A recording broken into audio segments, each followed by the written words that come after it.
I can't see you, but for today, since I'm using real content and you may have some questions, you can type those in and Ben will relay those. So we'll interact that way. I think Ben also has Skype open if we need to use that as well, but we'll use it. What's it? Is it a chat window?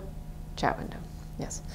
Okay, so I have about 14 slides. I'm going to walk you through sort of what Idaho SESTA project is going to look like for fiscal year 17. I'm going to switch slide. This, I'm pulling a lot of this information from the actual subaward language that was submitted to the State Department, and Charlie Silva then used that in processing the paperwork, which is going through the system now, so that part is all good. This is the language that Julie Fodor used and everyone agreed to. So the overall, if you want to think what is Idaho SESTA, what's the outcome of that,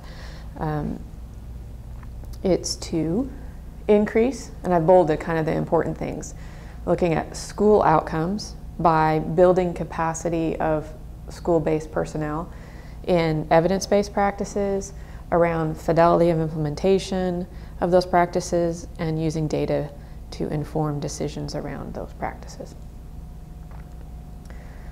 So that's the overall goal. Now, who's doing that and sort of what the names are?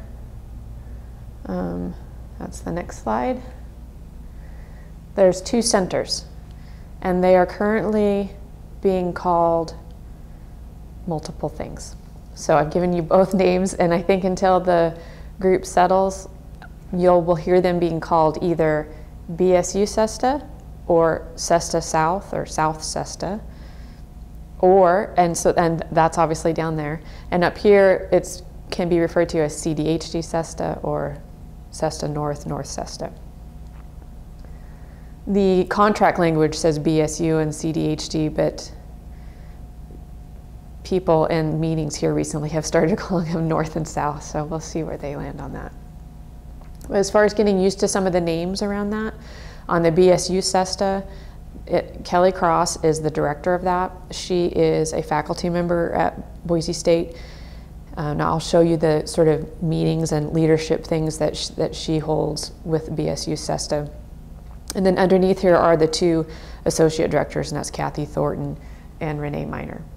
And then BSU SESTA, they have a position still to hire, so that's why I wrote 8 to 9. So you can see they have those 3 people, a director, 2 associate directors, and then basically 8 or 9 other staff that forms their center. So our center up north then has, it's been set up so that there's 3 PIs, or principal investigators, or 3 co-directors, or 2 co-directors, Julie Fodor being sort of the director, Janice and myself being co-directors, but all being co-PIs. Plus, as you'll see in the org chart, about 15 other staff. Now, not all of those staff are full-time, you know, FTE on the project, but just if you add up the names, it'll be 18 people that are CDHD SESTA. So the next slide, we'll look at the org chart. Color coding it, the purple people, I like to call us, purple people eaters are kind of the working group that makes up the leadership, or sort of the working part. So Julie Fodor at the top, there you see Janice and myself. Robin Greenfield is still involved in the project with the low incidence webinar series. That will still continue. Barbara Broyles is now the coordinator overall, and that role is being defined and developed, but her title will be like an overall project coordinator. Nick down in the Boise Center will be an administrative assistant and take on all of the, currently they're saying taking on all of the travel and venues. So as we now become CDHD SESTA responsible for setting up the Moscow trainings or the Lewiston trainings, whatever they are, that sort of go around the state, and we take care of the north venues. Nick and Barbara will oversee that part. And there will still be some there's a line item for some student interns, I think. However that gets divided, it was written as 2 half-time students. Then the other colors, Janice is going to oversee green and red. So the red is not new to her. That's all the AT people. And as far as CDHD SESTA, that's Dan Dyer down in Boise, Mike Mann up in Coeur d'Alene, Brenda is down in Boise as well. And then they'll still have a line item to maintain some of their contractors to do their assistive technology assessments in the schools. What's new to her role then, and her percentage has drastically increased, is taking on all of the instructional coordinator and behavioral coordinator positions. So Sue Shelton is out of the Coeur d'Alene office, and she was had a contract under the regional structure of the SDE's Special Education Services. So she will remain in that role as an instructional coordinator, will be her title, but she'll fall under the CDHD SESTA. And so I think her office is actually right next to Mike Mann's, so it makes for a nice working relationship up there. The 2 behavioral coordinators are going to be hired. So that announcement is out at HR to be approved. Ideally they'll be on board by July 1. Neither of those is full-time. One is a 0.75, one is a 0.9. So their other percentages will be most likely used core and clinical services under Gwen, I think. And then there is still some room for some autism or that low incidence contractor work that Barbara and the PDALI project was doing, and we'll need to figure out a way that they can continue to support some of those schools that are used to that real hands-on coach-based services, but not so much the model anymore. Then over with us, it's all this, the same group, and Karen will have a role in coordinating some of the linkages with the CDHD website, and obviously with her background in document accessibility, and actually something she really likes to do, we'll probably talk about in that role as well. She's only a 0.25 on this budget, so we'll have to carve out a good role, but make it reasonable within that time. Are there any questions or comments yet?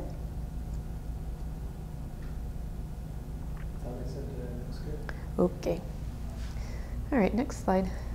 So you saw the overall Idaho SESTA goal or outcome statement. Here is what was written as terms of a CDHD SESTA goal, and it's similar. It's maybe a little more definitive, particularly around focus areas. And we'll use this hopefully in developing some evaluation questions and to help guide some of our reporting and data collection. But everything, even though it's CDHD SESTA goal, is, it's in collaboration with BSU SESTA. We're looking to increase the capacity of, again, school-based personnel, that's the same. But going all the way from preschool to school age through the school age services and special education, by providing professional development opportunities, which that can be defined as training and technical assistance, along a continuum of increased supports. I'll talk to you more about that what Julie's vision is there. But here's those focus areas. Sort of what this means is CDHD SESTA's expertise is in these areas. BSU SESTA has their areas of expertise, but CDHD SESTA will be looked at around behavior management, the instruction that sort of goes with that behavior management, universal design and assistive technology, and related services encompasses all that low incidence disabilities area. Next slide. Okay, so in order to accomplish that goal, the subaward is written that CDHD SESTA has 4 components to it.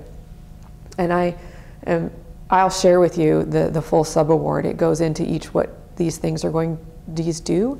I'm going to just take us through in detail what the Idaho Training Clearinghouse needs to focus on. But if you want to know more the specifics of the other, I'll certainly share that. So one component is the Idaho Training Clearinghouse, and its focus is obviously statewide. Then we have the behavior and instructional support services. So that's those green people. So those coordinators that are called ICs for instructional coordinator and BCs for behavior coordinators. They are going to service regions 1 and 2. So from the top all the way down to 2 is basically Lewiston, I think. As you know, that's a good dividing line. And then the part of 3, because the behavior coordinators, I just learned this today. So Sue Shelton is going to be responsible for instructional coordination for regions 1 and 2. The 2 behavior coordinators that will be hired will do 1 and 2 and part of 3. So 3 goes obviously down into Boise and Nampa and that whole area. So they're going to somehow divide that, whether it's down to McCall. McCall and up is CDHD SESTA, and the rest is BSU SESTA, something like that. Component 3 is the assistive technology and UDL, so all of the work that Janice and the AT sort of, what color were they? Red. Those are the red people. And then the Autism Low Incidence Webinar Training Summer Institute. That's that whole related services. That's that statewide focus that pretty much Robin, continuation of that expertise.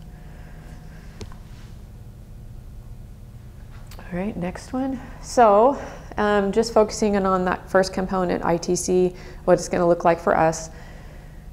Currently, everything that we're doing, we're still doing, right? So I've listed that there, that currently we have kind of 7 major things that we do. The website with our topical resources and the management of that, the training calendar and registration, webinars and online meetings. The only thing that's going to change with that is our switch of platform. So I think you all are kind of aware of that, but I think it's becoming more for sure that we'll move away from GoToMeeting and webinar and switch to Zoom, whether or not we have money and or the need to continue with a Connect. We feel like we still need that as a backup. We'll see, but Zoom's are pretty much a for sure thing. Training evaluation, all of our LMS and that packaging and the credit, that also includes any of the online training development that we either package inside the LMS or make our module developments. Survey development, and of course our newsletters. I think we've been able to show how impactful that is. With the Be a Reading Hero, when we sent out that news blast this last week or within the last 2 weeks, that was sent out in the afternoon. By morning we had 41 new registrants. So I shared that with Deborah Haley Hughes down at BSU SESTA, and she was quite impressed. So that is good for us. Okay, so what's going to be new? We're still doing all of those things.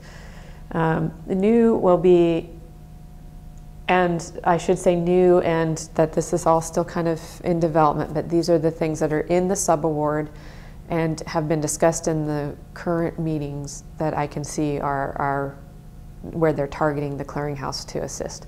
The first one is around project management infrastructure.